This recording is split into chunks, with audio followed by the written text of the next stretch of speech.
Out of the box, Destiny 2 has some bad default settings for aiming and your input lag in particular. First thing is your mouse sensitivity.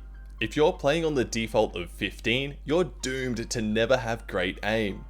Measured in centimeters per 360, on 800 mouse DPI it equals 11.5, 1600 DPI is 5.7, and 3200 DPI is 2.9 centimeters.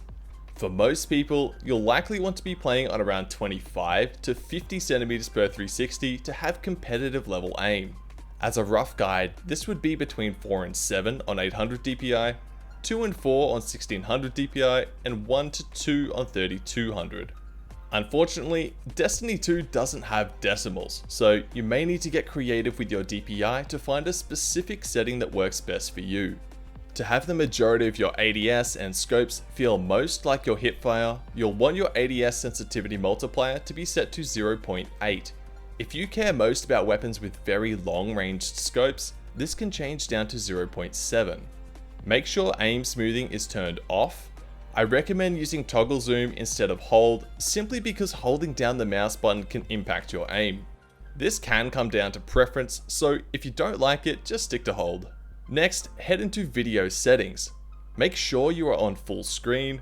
Borderless and windowed introduce a lot of input lag. Turn VSync off unless you're actually having to fix problems with tearing. This is another big source of input lag. Turn off the frame rate cap. You can cap it at a specific value if you want consistent performance, especially if you get big FPS spikes during fights, but for the most people, uncapped is easiest and best. Crank the field of view up to 105. There's really no reason to use anything below that. It's still a very low field of view compared to other FPS games. In graphics, if you care most about your performance, crank everything to lowest except for anti-aliasing.